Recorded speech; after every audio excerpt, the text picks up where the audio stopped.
পাঁচজন সাহাবী,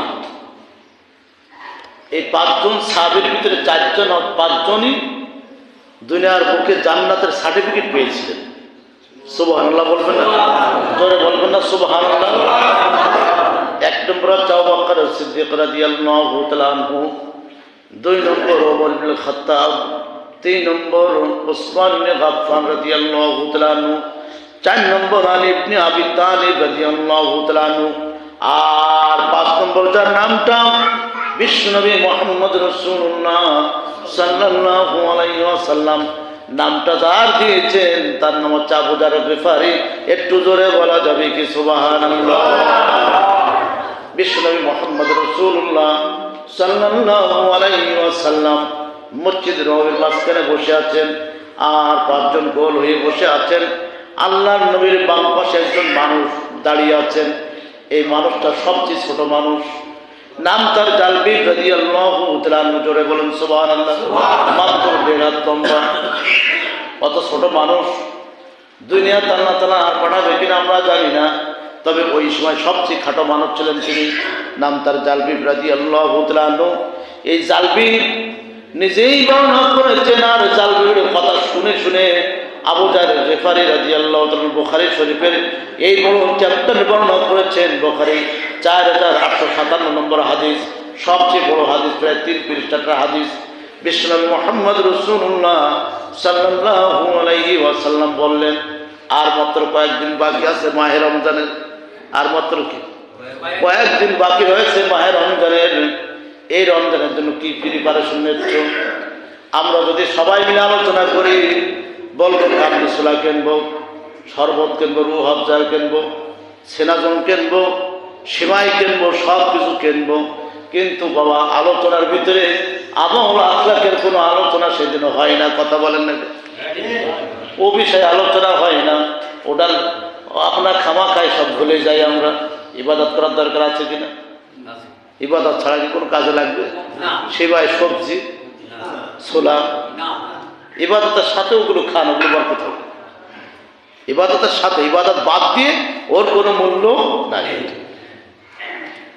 এক নম্বর আবু যার গিফারি রাদিয়াল্লাহু তাআলা থেকে বর্ণিত, তিনি বলেন, বিশ্বনবী মুহাম্মদ রাসূলুল্লাহ সাল্লাল্লাহু আলাইহি ওয়াসাল্লাম বলেন, আবু যার গিফারি তোমার চয়েসটা কি?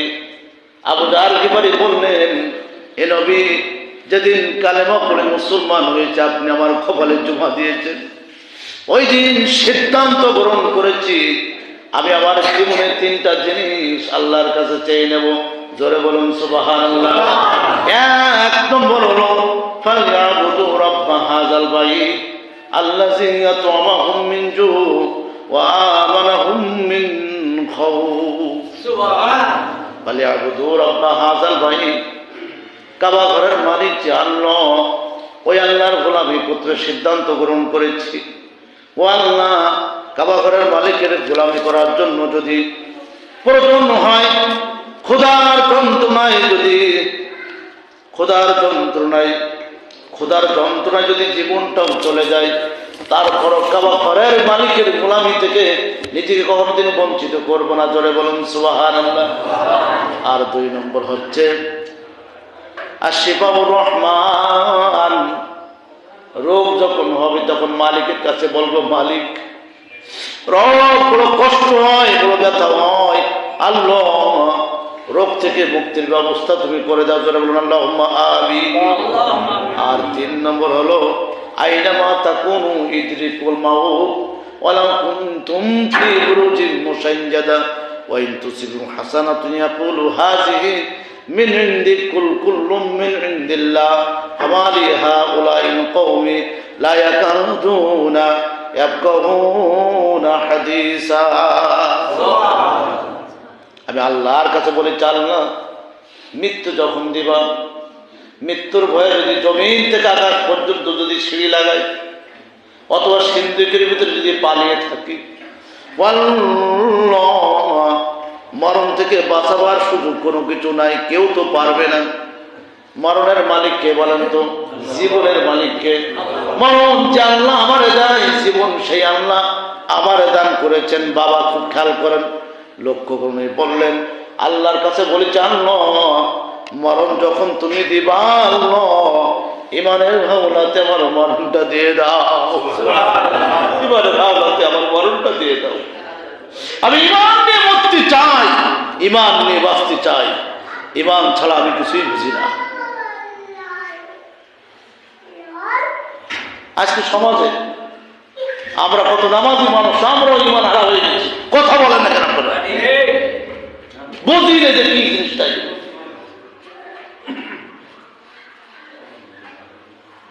ইমান হারা হলে তার জীবনের কোনো মূল্য আছে? টাকা হারায় গেলে টাকা পাওয়া যাবে বাবা, সম্পদ চলে গেলে সম্পদ তোমার জীবনে একদিন খুঁজে পাবা। ইমান হারা হয়ে গেলে এর কোনো মূল্য আর নাই, জীবনের কোনো মূল্য নেই। অল্প একজন জীবন্ত মানুষ আর একটা লাশ এক জায়গায় হবে কখন? লাশ হচ্ছে খল্প, এর কোনো মূল্য নেই।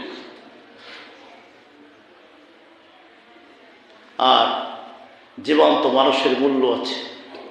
ইমান হচ্ছে জীবন্ত মানুষ। কোরআন যখন তেলাওয়াত করা হয় কোন ইমানদার সেখানে কথা বলতে পারে না। কথা বলে না, কোন বুনিয়াদে আপনি কথা বলবেন? এই টেন্ডেন্সি ব্রেনটুকু রাখতে হবে মাথায়। দিনের কাজ যখন হবে কোনো বাধাগ্রস্ত করা যাবে না, কোনো সুযোগ নাই একটা।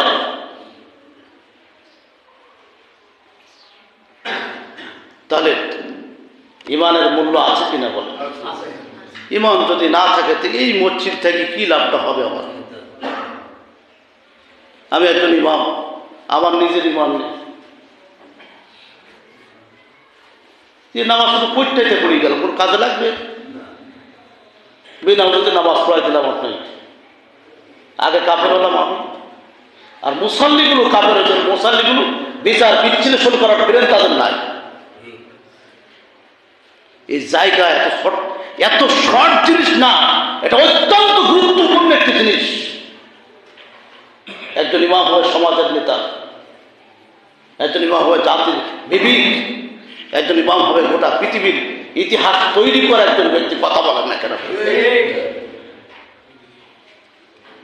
এই জন্য আবু জার গিফারী রাদিয়াল্লাহু তাআলা বলছেন যে আল্লাহ আমার মরণটা ইমানের সহিত দিত, আমি যেন হাসতে হাসতে মরণ হয়ে যায়।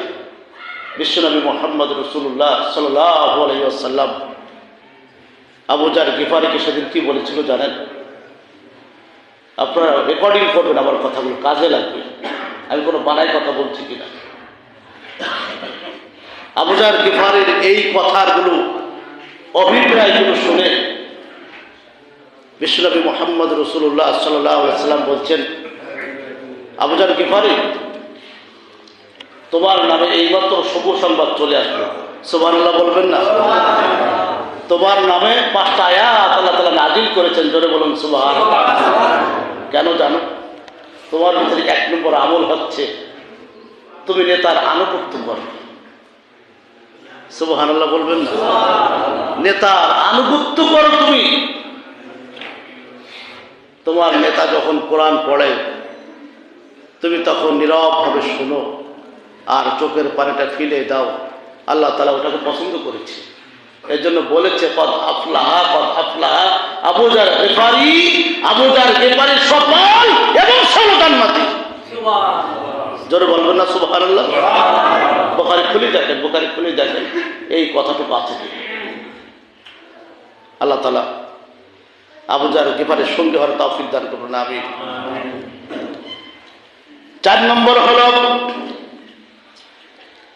আলী ইবনে আবি তালিব রাদিয়াল্লাহু তাআলা বিশ্বনবীর দরবারে বললেন, ইয়া রাসূলুল্লাহ, ইয়া হাবিবাল্লাহ, আমি আল্লাহর কাছে সবচেয়ে বারবার চেয়ে নিয়েছি 1 নম্বর গুণ হলো বিশ্বনবী মুহাম্মদ রাসূলুল্লাহ সাল্লাল্লাহু আলাইহি ওয়াসাল্লাম আমি অতিথিদেরকে সম্মান করা সবচেয়ে বেশি পছন্দ করি। আল্লাহ বললেন যারা অতিথিদের সম্মান করবে, অতি এবং আত্মীয়দেরকে যারা সম্মান করবে আল্লাহ তাআলা তার সম্মানের মর্যাদা বাড়িয়ে দেবে। আত্মীয়তার সম্পর্ক যাদের সম্পর্ক আছে আত্মীয়তার সম্পর্ক ছিন্নকারী কখনো আল্লাহর জান্নাতে যাবে না। কথা বলেন না কেন? আল্লাহর জান্নাতে যাবে না। আত্মীয়তার সম্পর্ক ছিন্নকারী জাহান্নামে চলে যাবে।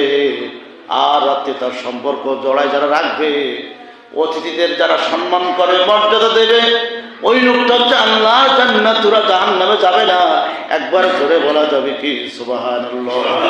আর 2 নম্বর, ইয়া আইয়ুহাল্লাযিনা আমানু কুতিবা আলাইকুমুস সিয়াম কামা কুতিবা আলাল্লাযিনা মিন ক্বাবলিকুম লাআল্লাকুম তাত্তাকুন। আল্লাহ তাআলা এখানে রমজানের কথা বলেছেন।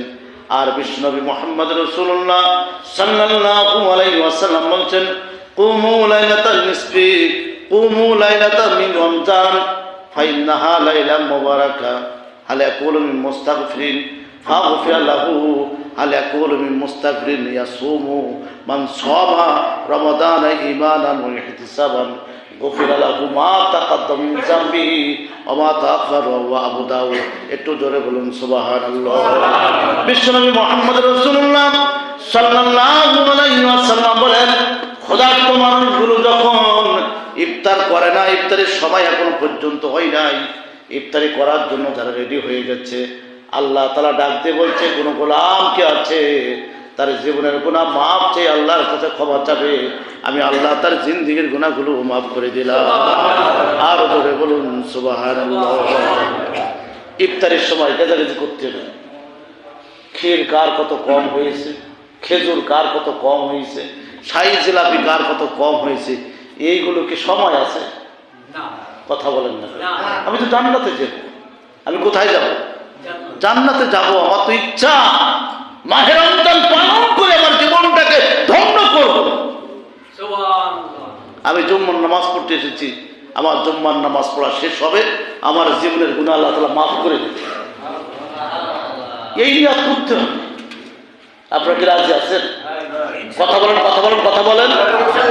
এর বাইরে কোনো সুযোগ নাই। আপনি জুম্মায় আসবেন, প্রত্যেক কদমে কদমে আল্লাহ তাআলা জিন্দেগীর গুনাহগুলো মাফ করে দেবেন। আপনি নিজে কেন গুনাহগার হবেন?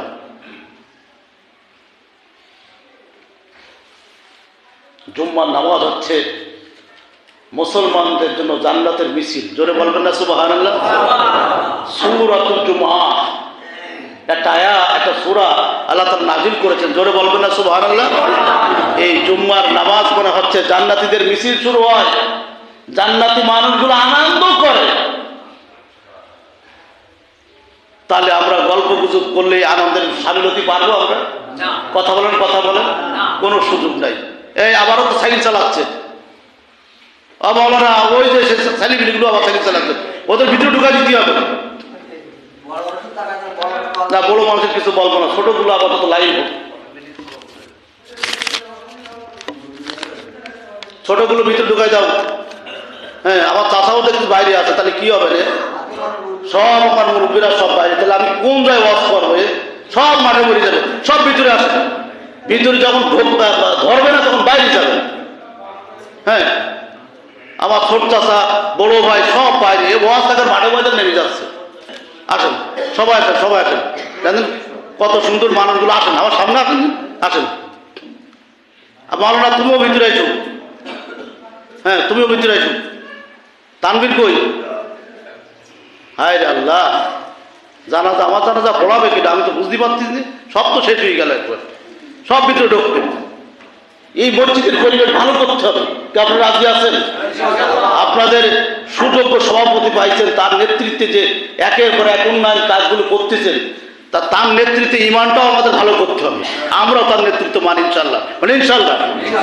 ইমানটাকে ভালো করতে হবে, এইভাবে ফাঁকির কাজ হবে না। মসজিদে ঢোকবেন, ভিতরে চলে আসবেন। আপনারা হয়তো জানেন কি জানেন না আমি জানি না, আপনাদের মসজিদে নামাজ পড়ার জন্য বহু মানুষ ব্যস্ত হয়ে গেছে খুতবা শোনার জন্য, হয়তো আপনারা বুঝতে পারছেন না। একটা মানুষ বাইরে থাকবে না, সব ভিতরে আসবে।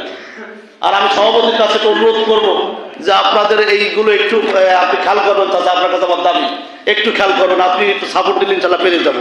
আল্লাহ তাআলা কবুল করবেন, আমিন।